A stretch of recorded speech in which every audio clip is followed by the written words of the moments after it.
So I'm very happy to introduce Professor Olsson, Helena for the friends. It was amazing that she accepted to give this guest lecture. So she came all the way from the University of Malmo in Sweden. And she has a great experience both as a researcher, but also in the many companies they work with in the Software Center, which is one impact center in, I think, led or coordinated by the University of Chalmers University of Technology. And there are many companies and universities involved since many years. So she can share her wisdom with us. And the general idea is, again, that she can show, as to start with, how for instance, in their experience, digitalization and sustainability is happening and what are the challenges that companies are facing. The floor is yours. Thank you so much. And thank you everyone for the opportunity to be here. I will remember Amsterdam for many things. And one is this room. I have never lectured in a room like this before. I think it's awesome. So I look forward. And what I will do is, like Patricia said, my name is Helena. I am based at Malmo University in Sweden. I am super happy that we have also the Finnish group online, so hi Finland. And what I will do is to pick and choose a little bit in between the slides that I think you already got or you will get. The slide deck looks huge, far too many slides for a lecture of this time. But that was not the intention. So I will pick and choose a little, but you get the full deck and then you can have a look. If you find it interesting, you have at least some material from today. But that is the plan. And before I show the research collaboration, and now this one has to again be reminded. One thing when talking about digitalization that I see and that the companies experience is that the whole way in which we think and think about systems and develop systems is completely changing. It used to be, if I over-exaggerate a little bit, but it used to be we design based on requirements and we build and we plan and we sort of have this ideal picture, then we build it and then we deploy. With digital technologies, software, data and AI, we get completely new opportunities. And one of the company people that I work with put it in this way. He said, we grow systems. So by using these technologies, software updates, by using data to inform continuous improvement, and by using AI in very many different ways, we continuously grow the system. He also talked about parenting a system. We are the parents, the system is this little kid, and we guide it throughout its lifetime. And that would be impossible if we could not continuously add new features, improve functionality, and sort of redirect the scope of the system. And that is what we do with digital technologies. And I think it is very interesting in what we can achieve when doing it. It means a system is basically born and it grows over time. And that is thanks to digital technologies. This is me. This is where I spend my time. Patricia already introduced me, so I won't say more about me. But this is my, you could say, family. This is where I spend my time. These are the companies that we work with, and we are 5 universities, and you see the logos of those as well. You might recognize, I guess, most of the logotypes here. They have one thing in common. They are all software intensive, primarily embedded systems companies. So there is a physical product with a large digital component. So increasingly amounts of software, they use data from the field, and they are, of course, as everyone else, trying to figure out what AI means and how to best make use of it. But you see them, I mean, telecom, you might recognize the automotive companies, the 2 Volvos, the trucks and the cars. Saab, it's the defense side of Saab, so it's radar system, sensor technology, and those. Tetra Pak, we all know, I think, they do packages, milk packages, juice, whatever packages, super critical products, because if any little folding goes wrong, you might have people going sick all over. So they are also, from that perspective, safety critical. Grundfos is a Danish company producing pumps. Pumps are also being connected. You collect data, you do remote maintenance, all kinds of things. You might not know Sensact. It's a wholly owned daughter of Volvo Cars, and Sensact is the part of the company that produces the whole autonomous drive for Volvo Cars. But those are a few. Traton, Scania, it's the group where Scania belongs, so also a truck company. All of these, I mean, these are large, international, I would say highly interesting companies, professionals in what they do. They are in the midst still of figuring out what digitalization means and how to make best use of it. Of course, you could also say they are in the midst of a huge, big disruption. We were talking about digitalization, and then AI happened, and this completely disrupted the whole industry. But that's not really the topic for today, but it is one of the many components. We also work with online companies because they are typically more advanced when it comes to, for example, data collection and making use of data. A few little things that I wish for you to remember when you walk out these doors today. I mean, the use of digital technologies, the software, the data, the AI is completely disrupting the industry. And this is, I think, only the start. We have seen it for years, but the opportunities that I talked about are still novel to us. The ways in which we develop systems and the types of systems that we see will just keep coming, keep going. We will see so much more than what we are able to imagine today. And this is accomplished by software, data, and AI. But it also requires us to carefully think about what it is that we are doing and also shift mindset a little bit. Like, for example, we used to build, tomorrow we grow systems. This, I think, is important because Patricia shared the foundation and the framework for the course. And one of those perspectives or one of those puzzle pieces was more on the business side, the business perspective of digitalization. And that is what you hear me talk about. You will hear less on the sustainability, but I will try to give you examples on how these companies work with sustainability. But this perspective that I have in my research is more from a business side, where digitalization basically means the shift towards a digital business. So it involves many new business models, because I am pretty sure that you are using many of the services that come with, with apps or whatever it is that you buy and use, and you pay on a continuous basis, which is already then different from the transactional, you pay once and then you get the product and you use it until you get tired of it and you leave it. So we will talk more about that. But this is a business definition of digitalization. The companies that you saw on the slides, they are evolving all the time. They used to be mechanics. They added electronics. I mean, think of a car. You have the chassis, you have the tires, you have the everything you need. Then you have the electronics. Then over time, they added software. A car is like a computer on 4 wheels.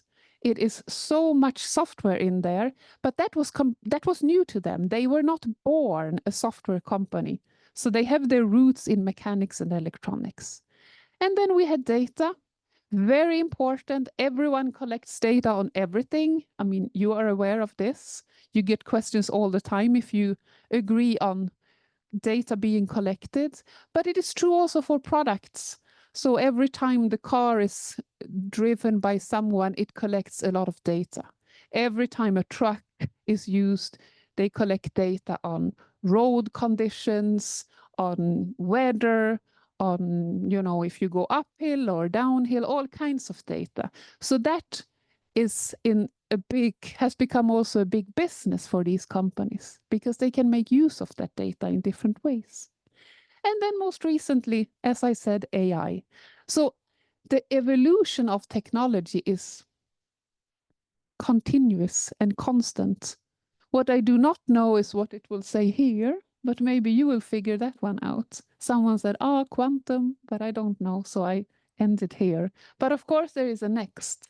There is always a next of something. And then again, what do I mean when I say digitalization?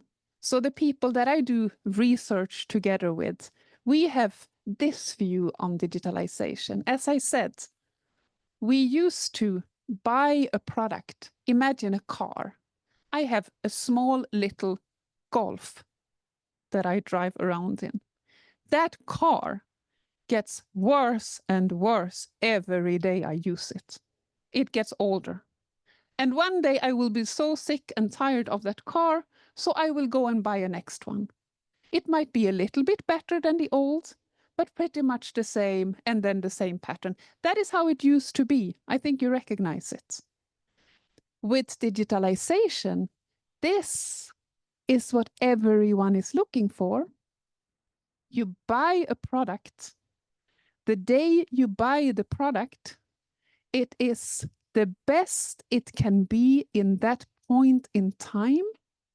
But from that point in time, it will only get better. So it will improve over time. And we realize that by software updates, by learning from the insights and the data we collect, and from model updates. You see the reasoning? You see the difference between the two? That is quite important. So digitalization here means that you have a completely new relationship to your customer. We have this like ongoing relationship instead of just, I'm the customer, I buy the product and off I go. Now it's more of a continuous relationship with value add over time. And I have a little quote here from one of the Saab people that asked, why is the radar system as good the day I buy it, 2 days later, 2 weeks later, and 2 months later? I don't know if that is exactly what is said here, but why it should improve. That was his reaction. They are working on it. There are complexities involved in defense systems, of course, but everyone wants this, even in defense. Everyone wants a product that continuously improves over time. And then if we connect back to the course and the sustainability topic, I mean, if you can improve a product feature and function-wise, of course you can also address new topics of concern. So these companies now experience an increasing need to adjust to different sustainability, requests or laws, or, I mean, the concerns we have and the things that are important to address. So new metrics then appear. You need to have systems that comply with new things. You could argue, for example, that fuel efficiency has become more important and you want to make trucks or cars more fuel efficient. That is very much from a sustainability perspective, and companies then strive to have metrics installed and implemented so that they can actually collect data and prove and show and have products that better comply with new requirements like sustainability. So this brings opportunities, if you ask me. I will show this as well. This is an old, this was 2020. It feels like a very long time ago. And you can tell, because at that point, we said that what is red here is commodity. Commodity means things that you really need, super important, but they are not the ones that make your product different from anyone else. They are not the ones, the technologies that distinguish you from someone else. While we said that what is green is where the innovation takes place and those areas where the new businesses appear. If I would have drawn this picture today, the red would go at least to here. Because for many of these companies, software is also commodity. It's there, it's super critical, but it is not necessarily where all the innovation happens. Maybe not true for the companies on my slide, but if you would ask a gaming company, I mean, they were born software. So for them, it is definitely not the high-end innovation area. But still, you get the reasoning, I think. And what is important is that based on different technologies, you see different things. So in the companies that I showed you in Software Center, the embedded systems ones, what used to be this car, this product with mechanics and electronics and a little bit of software, typically there was this transactional business model. You buy it, you drive it, off you go and good luck. A one-time transaction. But with these technologies, with digitalization and with digital technologies being more and more important, you can start to use many other types of business models. You can monetize on a continuous basis with licenses or with other more value-based business models. So it opens up a different opportunity business-wise. If we look at data, many of you hear the word maybe data product, you might have heard, data as an asset. And people start asking themselves in the companies, so how do you price data? What is the price tag? What is it really that we try to monetize? But so data has become a business opportunity. Imagine again the example I gave. There is a truck. Every time it is used, it collects road conditioning data. That data could most probably be quite interesting for someone else, right? Imagine a road authority. They could buy that, so it is a product in itself. Those are the new opportunities that these companies try to figure out and work with. You also see new, it says partners, it could as well say competitors. I mean, for each new technology, there is some kind of disruption in the ecosystem. And then new ways of working.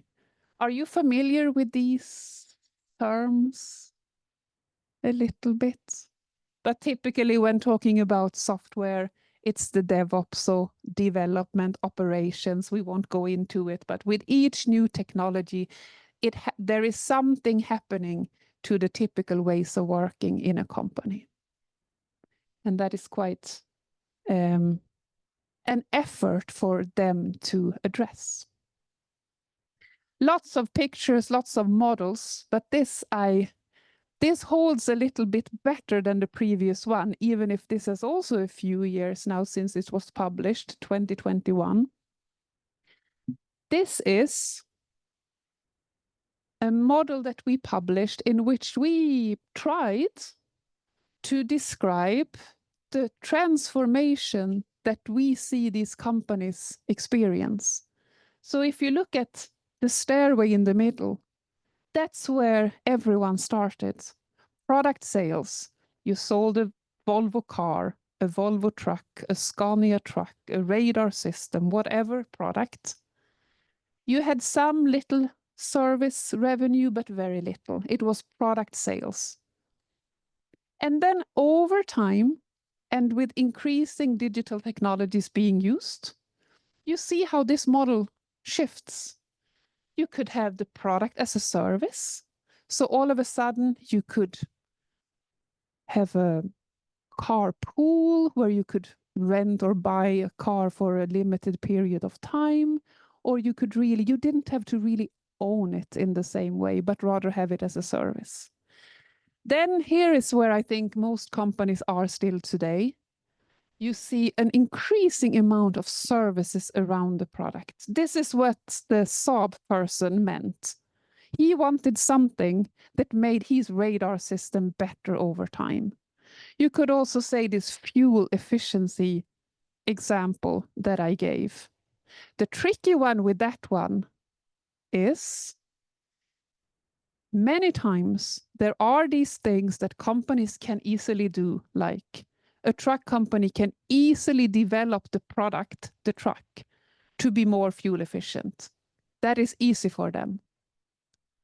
What is typically not as easy is that there is no incentive.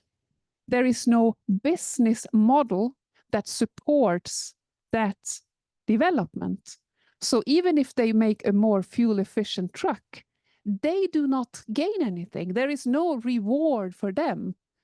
The customer gains because we pay less for fuel, but the company behind the product doesn't really get anything out of it, except for one important thing you could claim, the brand. But those, and this, I share this because there are always these multiple factors. You could easily say, like, come on, fuel efficiency, of course. And I think they agree. But when there is no business incentive necessarily, then things become a little bit more complex. And that is often the case when we talk about technologies and things like sustainability. It's like we want everything, but there are so many complexities involved, and sometimes that hinder or at least delay things. But just to put in the back of your minds that, and this is the interesting things when there are multiple interacting factors. But complementary services is, of course, where these companies spend a lot of time. Service development, lots of innovations going on to complement a product. It can be everything from enhanced user experience to basically adjust the product to fulfill new regulations.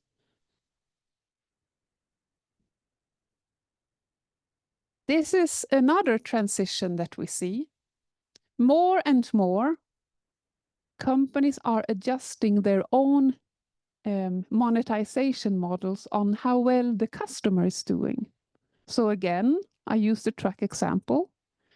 For someone buying a truck, someone owning a fleet of trucks, a very important KPI is on-time delivery.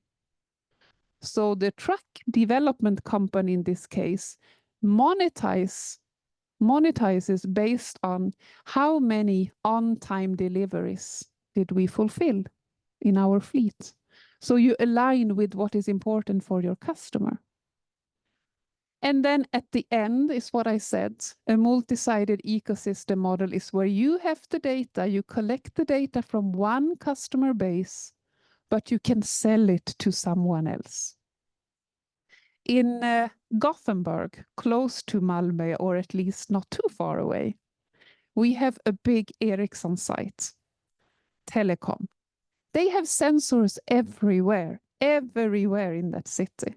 And from what I hear, they could actually provide a much more accurate weather forecast than any of those companies that actually provide us with the weather forecasts, because they have sensors in places where you could really benefit from knowing the microclimate data in that region. So they have all the opportunities for doing exactly what that model implies. But this is the transition. And then if you then look at the stairway and the data exploitation dimension, to manage to move from a product-oriented company towards this, you of course need to collect and use the data in different ways. What used to be you collect data for Q&A and diagnostics is you collect data to learn more about product performance, and then to get insights and to provide insights to your customer. I mean, you see the reasoning. That is why data has become so important, because it allows you to do all these things. And with a smart data collection mechanism in place, you could also, of course, enhance your product with capabilities that would, for example, allow for a more sustainable lifetime of that product. Another example, not related only to data, but we have Axis Communications. They do security cameras. For them, what you learn from the data part, the rapid cycles in your product, the data coming back from the customers, could of course be used to also influence how you think about hardware and software. You could sort of predict when things will break. Predictions, that's a big thing. That's one of the services you could say that very many of these companies work with. If you can predict maintenance, if you can predict when something will most probably break, and you can be pre-cautious, you can take action, then you will most probably prolong the life cycle of your product, which in most cases is more sustainable in the long run. So those are the types of things you can learn from your products, typically from the digital part of your products, to make it better over time and to make it last longer. That's important. So many of them work with predictions. I keep going. It's a little bit dark, so I don't see your faces or reactions. But if there is something that is completely off the reservations, just let me know. Okay? Good. There is a lot going on, as I said. I am not, you will get the slides, but I won't spend my time here. But I told you already in the introduction that the way we see AI disrupting the industry now is, I mean, it's just enormous what is going on with the agentic AI and with Gen AI, and how the things we used to do as humans is rapidly also being replaced. That is a lecture on its own. So you will get these slides, but I will focus more on a few other topics. This, I think, is interesting. In the bullet points here, you see the way in which we delivered value so far. It used to be product generations. That was my car example, my little Golf. I use it until it's pretty much done, and then I get a new one. Then over time, we have new opportunities. So I talked about the software updates. You saw the DevOps, the data ops and ML ops, which basically means that we develop and release software, data and AI on a continuous basis. That means that instead of you having to wait for the next product, your existing product can improve while you still own and use it. So what I am trying to communicate here is the evolution we see is that the delivery cycles of value is becoming shorter and shorter. And I think you recognize it. I mean, if you look at your phone or whatever thing you use, you sort of expect it to get better, right? Or should be something new. At least some people are nodding. But that's the kind of behavior that we have gotten used to. A product is very seldom static.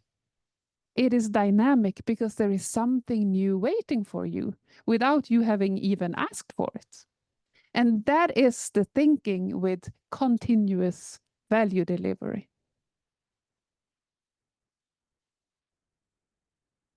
If we go back then to the companies that I mentioned and how they have evolved over time, this is a stairway. We called it Stairway to Heaven because we think this is like the best place to be. When we started working with them, it was in 2011. Everyone was focusing on how to work in more agile ways of working. I assume you are aware of agile practices, or at least that you are somewhat familiar with the term. That was the hot topic, and everything was focused on how to make R&D teams more agile. Then over time, we saw lots of evolution in ways of working, continuous integration of code, continuous test, continuous validation of new functionality, and also continuous deployment, meaning that you could actually push out software primarily on a continuous basis. Ericsson pushes new software to live base stations every second week, maybe more often nowadays. It's the similar, not the same, but the similar also for the car, the automotive industry.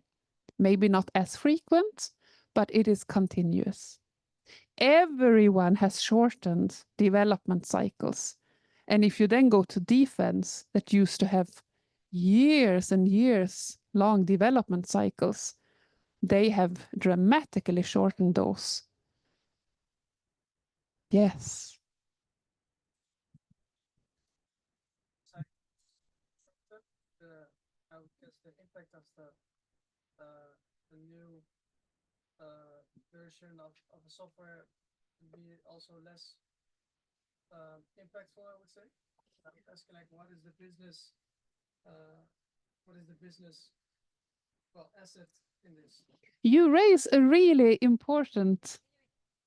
Yes, so the question was, if you keep and correct me if I'm wrong, but if you add features or functionality on a very continuous basis, it could also be so that the impact of the features and the functionality is less. And so what is the business opportunity? And you touch now on a super important thing. I will show you a slide here, because one of the major problems already way back is that very few actually features in a typical software system is used. We have an enormous amount of features that are never ever used, and they were not worthwhile developing in the first place. What is, I think, the answer, or at least how I experience the companies, with data collection mechanisms in place, you actually also get the opportunity to learn from your products. You can even run experiments. So the thing is, you want to be able to add functionality on a continuous basis, but only things that you, at least to some extent, know will actually add value. And you can only know what the customer think adds value if you collect data from that customer and if you learn about how a product is used. So you are spot on. No one wants a system with features that are added all the time, but that there is no business incentive whatsoever. No one will pay for that, and no one will use it, and no one will even like it. So spot on. Now, what we need to do, and what these companies are trying to do, is to collect data that help them understand what actually adds that value. And sometimes, and hopefully only more, they can even run some experiments with their customers. If you go to any online service, I mean, take the Facebook or the Googles of this world, every web page you see, you are part of an experiment. You see one version, I see a slightly different version. They measure how we use the system, and they then improve and decide how to move forward based on where they see customers feel the most comfortable or what they appreciate the most. It's just that we didn't necessarily know that we were part of an experiment. You can, of course, not do the same thing in a safety critical product. But there are always instances of such products where you can adopt that mindset. At Volvo Cars, for example, they ran experiments within their infotainment system because that is not safety critical. But they can use it to learn how to actually work with customer data, to learn and to develop their system based on customer experience. So that is one important way to avoid the situation of a constantly growing system, but with very little value add. Yes. Do you think the cars can also get necessarily complicated with all the software? For example, what if the software fails, or if there's no internet, the reliance on internet may be too big with those vehicles? I think today we see many challenges. So you touch upon one of the many challenges in the infrastructure. So the technology is typically there, but there are surrounding factors that make, for example, autonomous drive still very challenging. So, I mean, the automotive business is really struggling right now for many reasons. In Germany, in Sweden, they have a hard time right now. That is one. They have very many regulations to comply with, and then technology development and all those external factors do not necessarily align. So yes, and then I had something that I wanted to share, and now it completely fell off my radar. It might come back to me. But yes. It was so, I had such a nice answer for you. And now I completely lost track. But let's see if I get back to it in not too long.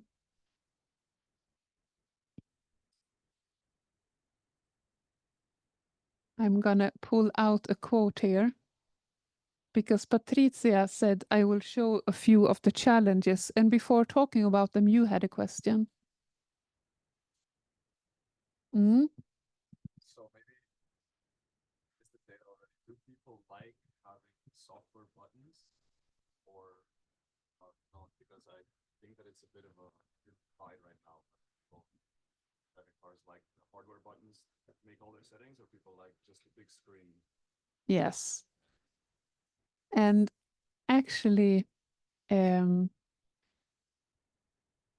what I think, so actually, I do not know. I mean, no one knows, and everyone is different. And there is always this situation where you have the technology, you have the capabilities, but is the user necessarily appreciating it? That is one question. What I personally is more interested in, and this was actually in relation to your question as well, there are many complexities.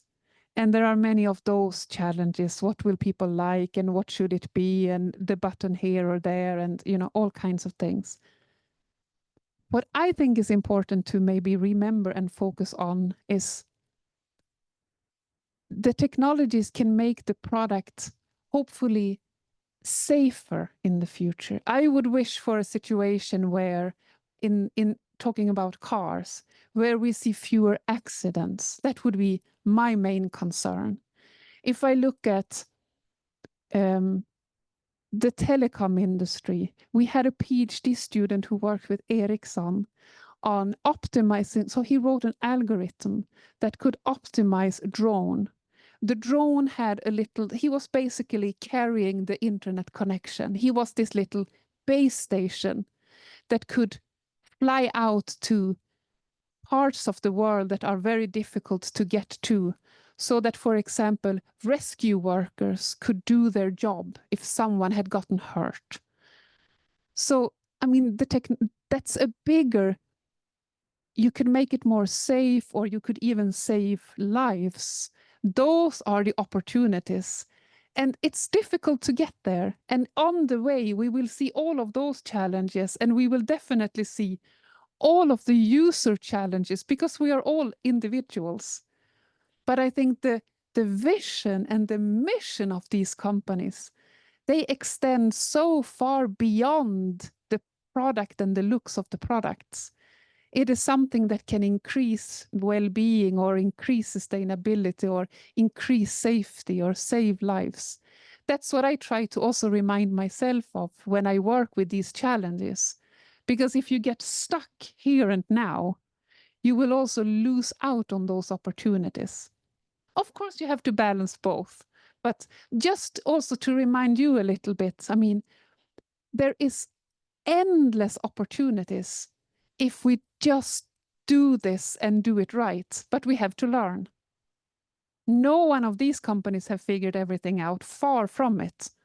But the only way to learn is to adopt the technology and to use it and to actually be part of improving something.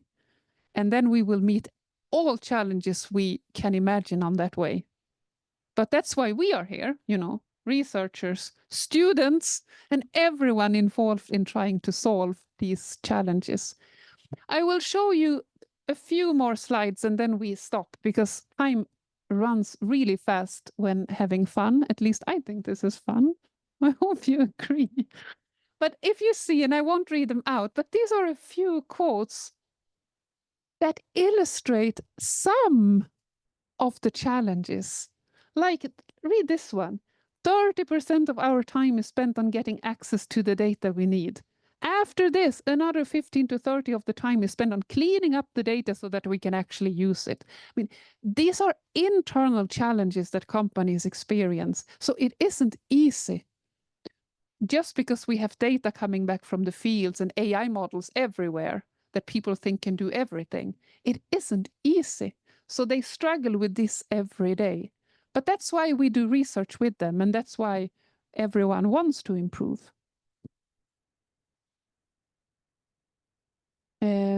Here is a slide with one of the papers that we had running experimentation in the automotive industry.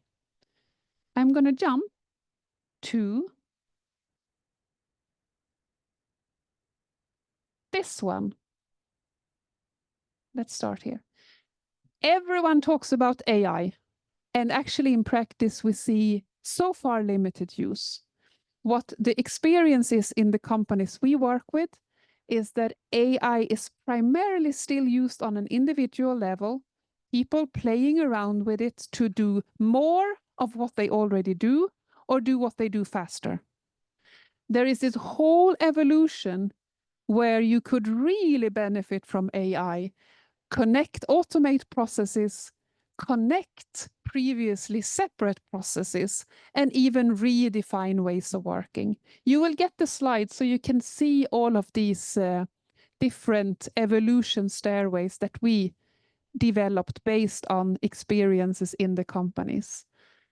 You will get this. This was an example of also a PhD student who worked with automotive in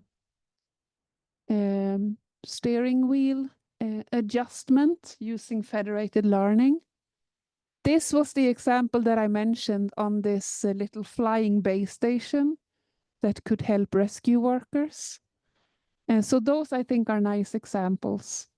Of course, also if you think radar, it is a lot about prediction, detection. Based on industry, you can see very many different examples. Everyone works with remote maintenance or different types of those services as well.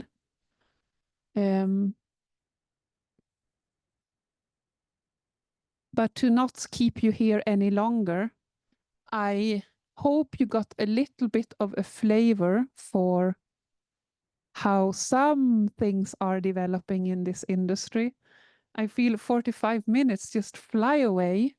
But what I want you to keep in mind is software, data, and AI, continuously improving systems to address the new topics of interest that always pop up and that are super important. Sustainability is one. We have lots and lots of opportunities. Lots of opportunities. But it doesn't mean it is easy. But then again, if it was, we would not be in this room, right? And then my last slide, which says the future is already here. In one of the companies, we learned that they had planned to hire 5 people to put together a new architect team. What happened in the end, and this is just a few weeks ago, they had 1 chief architect and he got 5 agents, a requirements agent, a design agent, you know, that's the team. So this is already happening in the companies that we considered slow. So just saying. And with those words, thank you so much.